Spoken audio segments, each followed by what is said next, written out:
Before we begin, let's take a breath together. Let's breathe.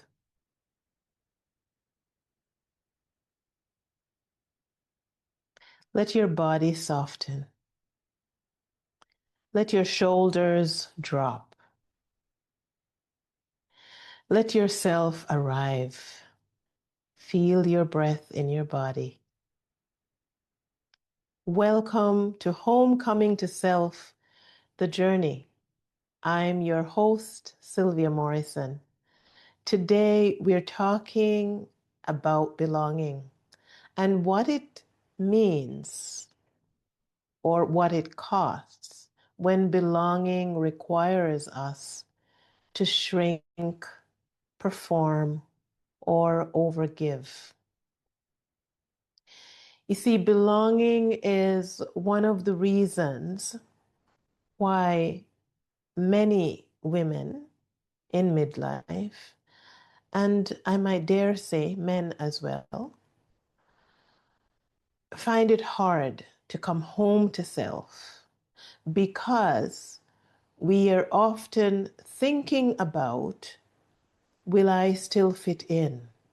If I change, if I start acting differently, will I still fit in? Will I belong? Will I lose relationships that I already have? Will I lose membership in this group, in this community, in this company, in this place? And sometimes it's even in our families. Because coming home to self doesn't really mean coming home to a geographical place. It is a place inside us. And so shrinking, performing, or overgiving are sometimes places where we get stuck because we want to belong. Today, let's be curious.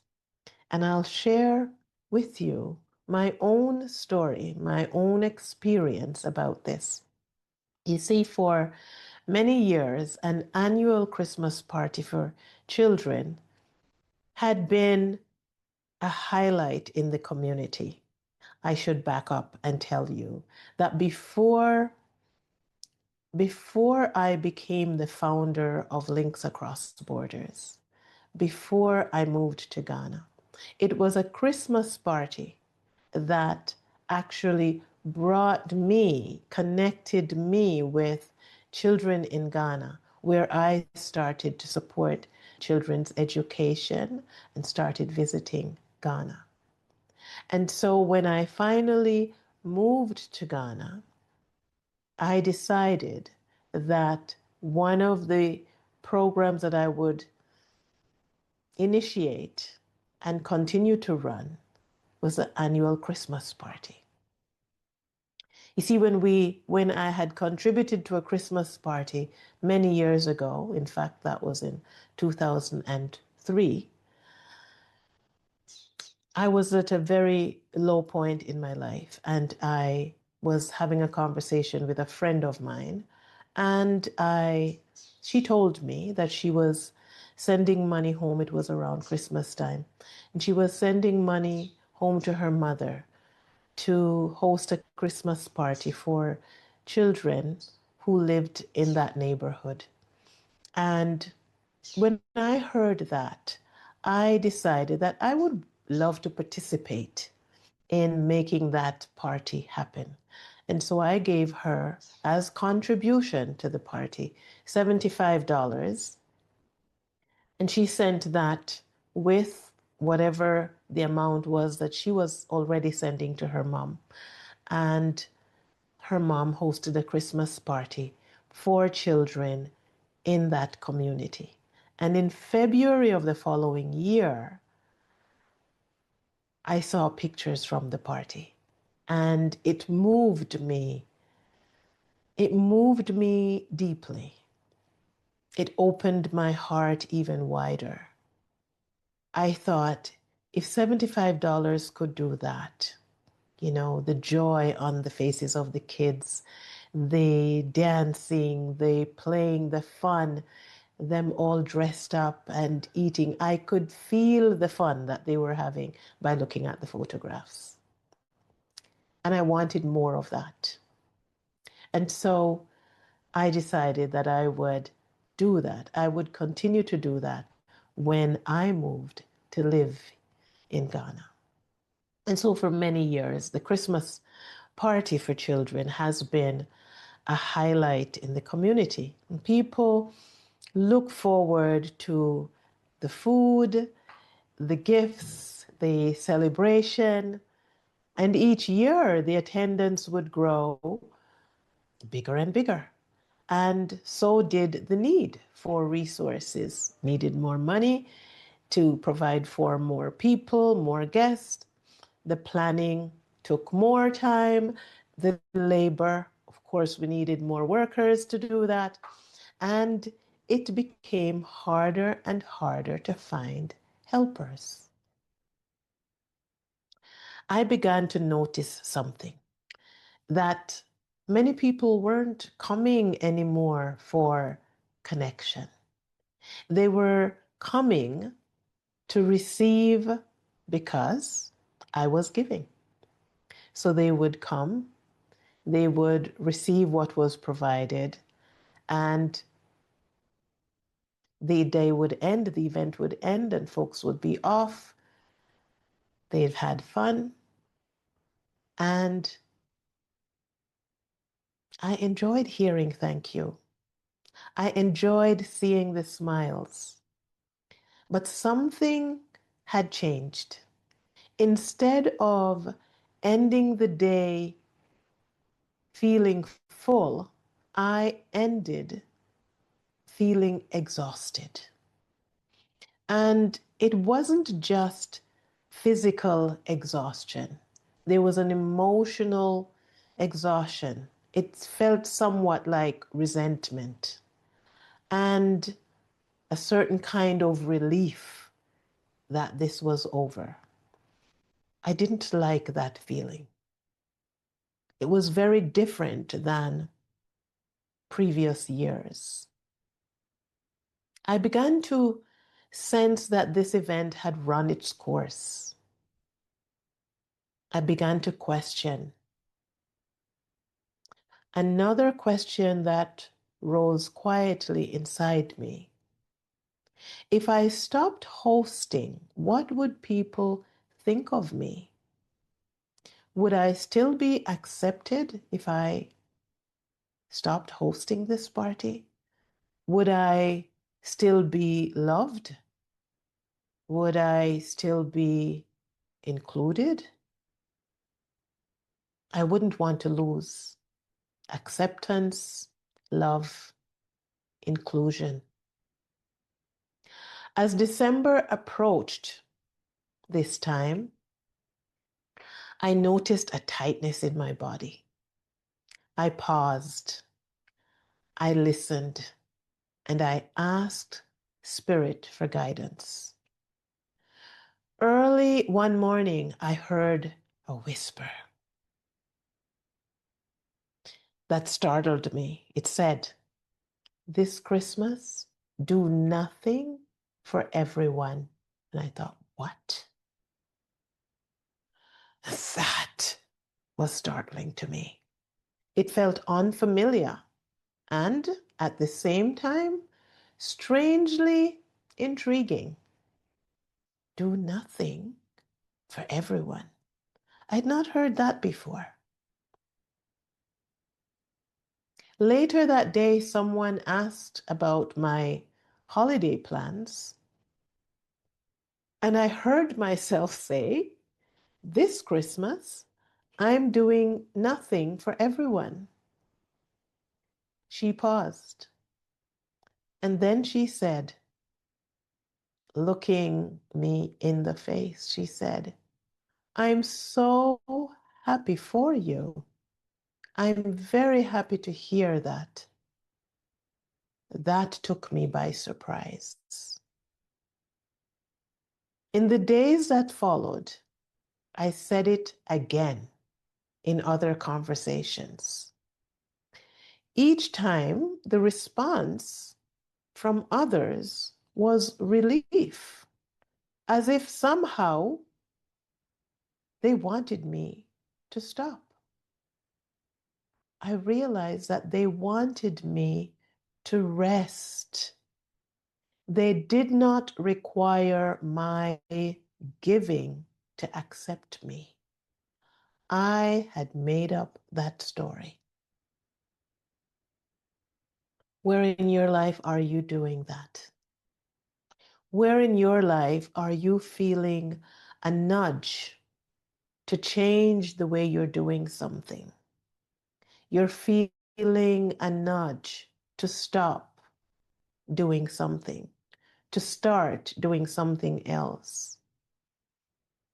But you're afraid that if you make the change, you might lose connection.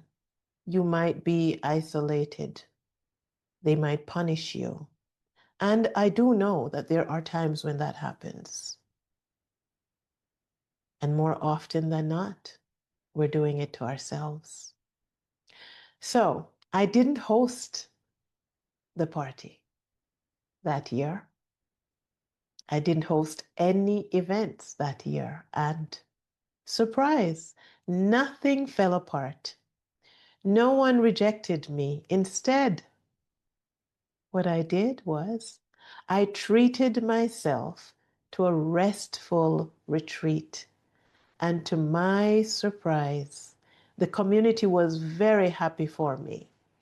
They had been noticing my overgiving. They had been noticing that I was serving too much. I realized something important. I had unconsciously believed that I needed to earn my welcome, that my service proved my value. But I realized belonging had never required my depletion.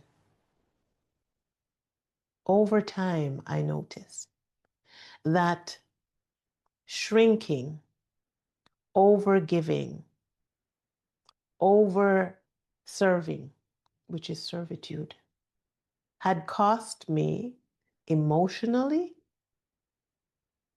physically, spiritually, and relationally. And you might be wondering, what does it look like? Emotionally, you will sense resentment. Physically, I was experiencing chronic exhaustion, even loss of appetite. Spiritually, it looks like disconnection and isolation.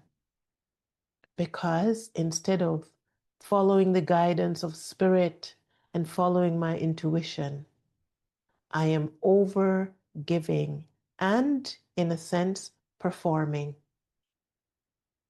Yes. Relationally, it feels strained. Relationships feel strained and they feel performative. Exhaustion begins to feel normal. Can you relate? I found myself asking, why am I doing this? And I'd like you to consider that question for yourself. Whatever it is in your own life, why are you doing it? Who benefits? How does it serve your growth, your expansion, your evolution on the planet? How does it serve the community that you are seeking to serve, that you feel called to serve? Here's what I want you to hear today. Belonging that requires you to shrink is not belonging. Overgiving is not generosity. I needed to learn that lesson. Overgiving is not generosity. When something no longer nourishes you, it is allowed to end. True belonging begins when you stop abandoning yourself. I learned that from experience. So the invitation this week is to notice where you overgive in order to stay included, and that you would choose one place to rest instead of overgiving.